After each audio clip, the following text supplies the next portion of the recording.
Tata neo credit card, इसके लिए हमें कैसे अप्लाई करना है। अभी इस कार्ड को बनाने का एक बेहतर मौका है, क्योंकि आप देखोगे कि जीरो ज्वाइनिंग पर आप इस कार्ड को बना सकते हो और ये ऑफर लिमिटेड टाइम के लिए है। कार्ड की अगर हम बात करें तो ये जो है सबसे अच्छा कैशबैक आपको देता है। यहाँ पर आपको दो कार्ड दिख रहे हैं, एक तो है प्लस कार्ड जिस पर आपको मिलते हैं 7% नियो कॉइन, वहीं जो दूसरा कार्ड है इस पर आपको मिलते हैं 10% नियो कॉइन। और एक कॉइन की वैल्यू की अगर आप बात करें तो 1 रुपए की सेविंग होगी। मतलब एग्जांपल से माने कि अगर आप 1000 रुपए की कहीं पे भी स्पेंडिंग करते हो तो 10% अगर आपको नियो कॉइन मिलते हैं तो कितने हो गए, 100 रुपीज आपकी सेविंग होने वाली है। और ये सेविंग टाटा के जितने भी प्रोडक्ट्स हैं, आप तो जानते हो टाटा के बहुत सारे ब्रांड्स हैं जहां पर आप इसे इस्तेमाल कर सकते हो, जैसे कि बिग बास्केट हो गया, क्रोमा हो गया, इसके अलावा टाटा के जो होटल्स हैं, मल्टीपल प्रोडक्ट्स हैं जहां पर आप इस्तेमाल कर सकते हो। इसके अलावा जो भी यहाँ पर कैटेगरी के अंदर शामिल नहीं है उन जगहों पर अगर आप इस कार्ड को इस्तेमाल करते हो तो वहां पर भी आपको 1.5% का कैशबैक मिलता है। अगर ये जो कार्ड है आप यूपीआई वेरिएंट के अंदर इशू करा लेते हो तो आपको मिलते हैं 1.5% तक का कैशबैक, जो भी आप स्पेंडिंग करते हो यूपीआई के जरिए। तो है ना फायदे की बात। तो चलिए मैं आपको दिखाता हूं कैसे इसके लिए आपको अप्लाई करना है। इसके लिए मैंने वीडियो के डिस्क्रिप्शन में पिन कमेंट के अंदर ऑफिशियल पेज दे रखा है, जहां से आप क्लिक करके डायरेक्टली इस पेज पर आ सकते हो। देखो कई सारे ऑफर चलते रहते हैं, जैसे कि ये ऑफर है, इसमें आप देखोगे कि आपको सेविंग काफी अच्छी हो रही है और लाइफ टाइम फ्री अभी आपको कार्ड मिल रहा है। लेकिन लाइफ टाइम फ्री के कंडीशंस हैं, कुछ आगे हम डिस्कस करेंगे। सबसे पहले तो कार्ड को बनाने के लिए हम अपना जो मोबाइल नंबर है वो यहाँ पर दर्ज करेंगे और इसके बाद में चेक के ऑप्शन पे क्लिक करेंगे। अब जैसे हमने चेक के ऑप्शन पे क्लिक किया है तो हमारे फोन पर एक वेरिफिकेशन के लिए ओटीपी आएगा। वो जो ओटीपी है हमें यहाँ पर दर्ज करना है और इस तरीके से अगला स्टेप आएगा पैन वेरिफिकेशन का, जहां पर आप सभी को अपना जो पैन नंबर है वो दर्ज करना है और बाय सबमिटिंग इस ऑप्शन पे टिक करना है और सबमिट के ऑप्शन पे क्लिक करना है। यहाँ पर आप सभी के फोन पर एक बार फिर से एक ओटीपी आएगा आपकी इंफॉर्मेशन को फेच करने के लिए। आप यहाँ पर ओटीपी को दर्ज करोगे और इसके बाद में आप सभी की कुछ पर्सनल इंफॉर्मेशन जैसे कि पैन कार्ड पर जो भी होंगी उसके अकॉर्डिंग यहाँ पर फेच होकर के आ जाएंगी। आप देखोगे कि मेरा नाम आ चुका है। हम यहाँ पर अपनी जो डेट ऑफ बर्थ है वो यहाँ पर दर्ज करेंगे। मेल फीमेल जो भी जेंडर है वो हम यहाँ पर सेलेक्ट करेंगे और इसके बाद में हम नेक्स्ट करेंगे। अब नेक्स्ट स्टेप पर आते ही आप सभी से पूछा जाएगा आपके ऑक्यूपेशन के बारे में। तो यहाँ पर आप सैलरीड पर्सन हो, सेल्फ एम्प्लॉयड हो या फिर कोई स्टूडेंट हो, होम मेकर हो, रिटायर्ड पर्सन हो, अलग अलग ऑप्शन दिए गए, आप अपने अकॉर्डिंग सेलेक्ट करोगे। हमने यहाँ पर सैलरीड वाला ऑप्शन सेलेक्ट किया है। तो यहाँ पर कंपनी का जो नाम है वो पूछा जा रहा है। आप जहाँ पर भी जिस कंपनी के अंदर जॉब करते हो आपको अपने कंपनी का नाम फिल करना है। इसके अलावा जो भी आपका जॉब रोल है वो आप अपना डेजिग्नेशन जो भी है वो आप यहाँ पर इंटर करोगे और इसके बाद में हमें यहाँ पर नेक्स्ट के ऑप्शन पे क्लिक करना है। अगला स्टेप आता है एड्रेस का, जहां पर आप सभी को अपना जो करंट एड्रेस है वो आपको दर्ज करना है। यहाँ पर ऑफिस का जो एड्रेस है वो नहीं चलेगा, अभी आपकी केवाईसी हो रही, इस वजह से यहाँ पर आपको अपना जो एड्रेस है वही देना है जो आपके आधार कार्ड पर है,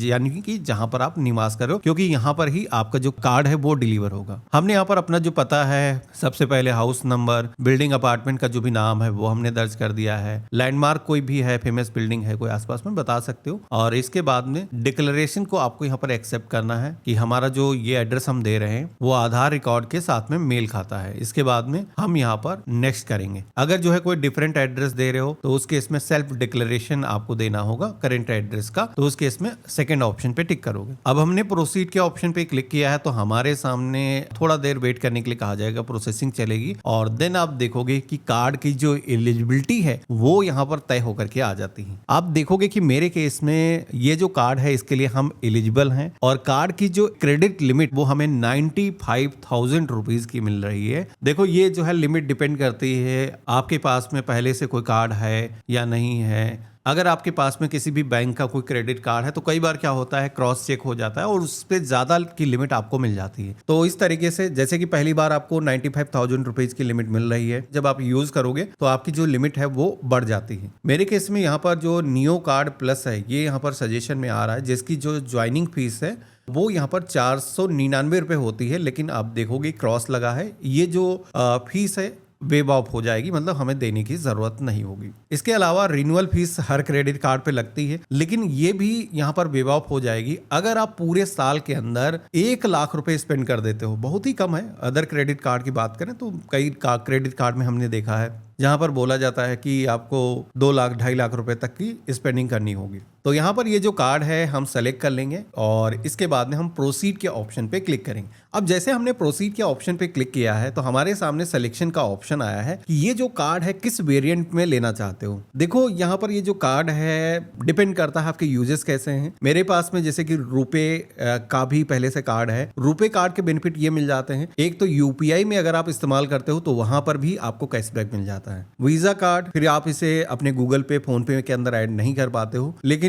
इसके भी कुछ एडवांटेज हैं। मैं बताऊं, मैंने जब कार्ड अप्लाई किया था तो वीजा वेरिएंट का कार्ड अप्लाई किया था और मुझे जो कार्ड मिला था उसके साथ में प्रायोरिटी पास, अगर आप अक्सर इंटरनेशनल ट्रेवल करते रहते हो तो प्रायोरिटी पास से एक आपने सुना होगा, वो पास मुझे मिल गया था। और वो जो पास है बहुत ही मजेदार चीज है। उसमें मैंने जब इसको यूज किया है तो कई बार क्या होता है कि एक से ज्यादा अगर मेंबर हैं परिवार के तो वो भी लॉन्च को एक्सेस कर सकते हैं, लेकिन उसकी भी लिमिटेशन होती है। अगर आप ज्यादा यूज करते हो तो क्रेडिट कार्ड के बिल में चार्जेस लग करके आते हैं। तो आप पे डिपेंड करता है कौन सा कार्ड लेना चाहते हो, और ये जरूरी भी नहीं है। देखो कई बार कार्ड आपको इशू नहीं होगा तो फिर आपको कस्टमर केयर पे बात करके प्रायोरिटी पास अलग से इशू कराना पड़ता है। लेकिन वो जो कार्ड है टाटा नियो इन्फिनिटी के साथ में आता है। अगर आपको ऑफर नहीं मिल रहा है इन्फिनिटी का तो आप रुपे कार्ड पर इसे इशू करा लो, सबसे अच्छा रहेगा, और बाद में आप इसको अपग्रेड कर सकते हो फ्यूचर के अंदर जब ऑफर आता है। हमने रुपे कार्ड यहाँ पर इस टाइम लिया है क्योंकि ये जो कार्ड है टाटा नियो प्लस कार्ड है और इस पे हमें प्रायोरिटी पास है वो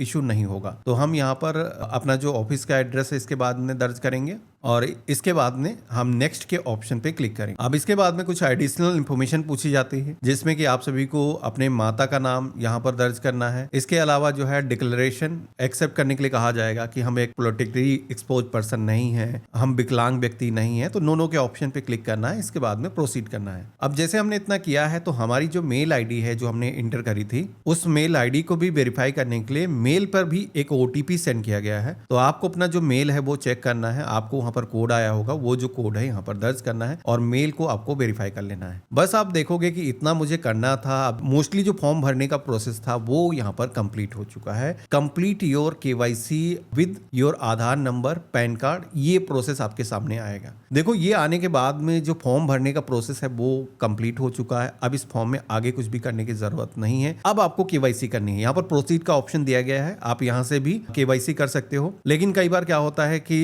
जब आप केवाईसी जैसे कि अप्लाई कर रहे हो, रात के अंदर अप्लाई कर रहे हो और उस समय आप केवाईसी नहीं करना चाहते हो, पैन कार्ड उस समय आपके पास नहीं है या फिर सफिशिएंट लाइट नहीं, आप चाहते हो कि बाद में कर लें, तो ये आपके पास में है। आप सभी के फोन पर एक मैसेज साथी में आ जाता है जहां पर एक लिंक रहता है कि इस पे क्लिक करके कभी भी आप अपनी जो केवाईसी है वो कर सकते हो। तो जैसे कि देखोगे कि मेरे पास में लिंक आ चुका है। अब यहाँ पर केवाईसी करने के लिए हम प्रोसीड के ऑप्शन पे क्लिक करेंगे। तो जैसे हमने इतना किया है तो अब हमारे सामने एक टर्म एंड कंडीशंस का एग्री करने का पेज आएगा। इसको हम एक्सेप्ट करेंगे, एग्री करेंगे और इसके बाद में यहाँ पर हम अपना जो आधार नंबर है वो दर्ज करेंगे। आधार नंबर को दर्ज करने के बाद में जनरेट ओटीपी के ऑप्शन पे क्लिक करेंगे तो हमारे फोन पर एक वेरिफिकेशन के लिए ओटीपी आएगा और ये ओटीपी आएगा आधार से लिंक मोबाइल नंबर पर। तो ध्यान रखना है कि आपके आधार से आपका जो मोबाइल नंबर है वो लिंक होना चाहिए।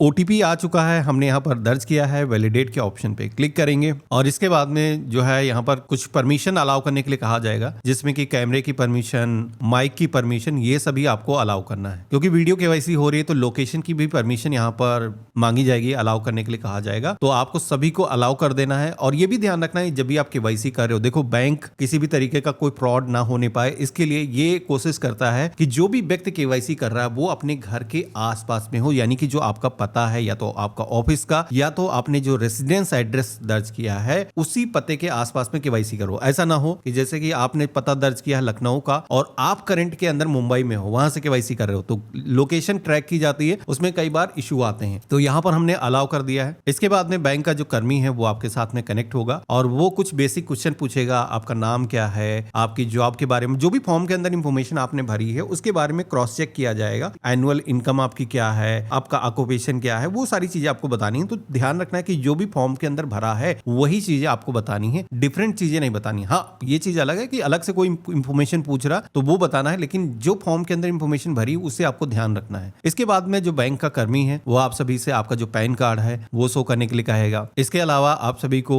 सिग्नेचर करने के लिए कहा जाएगा, आपको पेन से सिग्नेचर करके दिखाने होंगे और इसके बाद में आपकी जो केवाईसी का प्रोसेस है वो कंप्लीट हो जाएगा। मेरे केस में देखोगे कि जो life time free credit card का जो ऑफर है वो अभी अप्लाई हो चुका है और ये जो मेरा कार्ड है वेरिफिकेशन इन प्रोसेस के अंदर है। 5 से 7 दिनों के अंदर कहा गया है आपका जो कार्ड है वो जनरेट हो जाएगा, लेकिन मोस्टली जो कार्ड मैंने देखे हैं कि 24 से 48 घंटे के अंदर ही जनरेट हो जाते हैं। हाँ, अगर संडे पड़ जाता है तो उस केस में थोड़ा सा ज्यादा समय लग जाता है। तो इस तरीके से आप अप्लाई कर सकते हो। पहली बार आपको डिजिटल तरीके से कार्ड इशू होगा, जो कि इसी पेज पर आओगे, लिंक जो दिया गया है इस पर ट्रैक करके आप अपना जो कार्ड है डाउनलोड कर सकते हो। बाकी HDFC की कार्ड्स की एक एप्लीकेशन भी है जिसके अंदर भी कार्ड बनने के बाद में आप लॉग इन कर सकते हो। वर्चुअल कार्ड आपको ईमेल पर मिल जाएगा, इसके अलावा आपके एप्लीकेशन के अंदर आ जाएगा और साथ ही के अंदर आपने जो भी कार्ड सेलेक्ट किया है वो जो कार्ड है आपके घर के पते पर पोस्ट के माध्यम से डिलीवर किया जाता है। कार्ड डिलीवर हो जाएगा, उसके बाद में आप उसको एक्टिवेट कर लोगे, पिन उसका सेट कर लेना है, यूजर्स के राइट आपको इनेबल कर लेना है कि कहां कहां पर किस तरीके से यूजर्स आप करना चाहते हो। आपको इंटरनेशनल यूज करना है, डोमेस्टिक यूज करना है, तो उसको एप्लीकेशन के अंदर लॉगिन करके आप उसके जो राइट हैं वो इनेबल कर सकते हो, क्योंकि पहली बार आपको सारे राइट इनेबल करने होंगे। कितनी लिमिट आप कहां पर चाहते हो वो आपको सेट करनी होगी। तो ये रहा कंप्लीट प्रोसेस। इस तरीके से आप Tata neo credit card online तरीके से बना सकते हो। आशा करता हूं वीडियो काफी पसंद आया होगा। अगर आपको वीडियो से कुछ भी नया सीखने को मिला है तो वीडियो को लाइक करके जरूर जाना। कार्ड को बनाने का जो अभी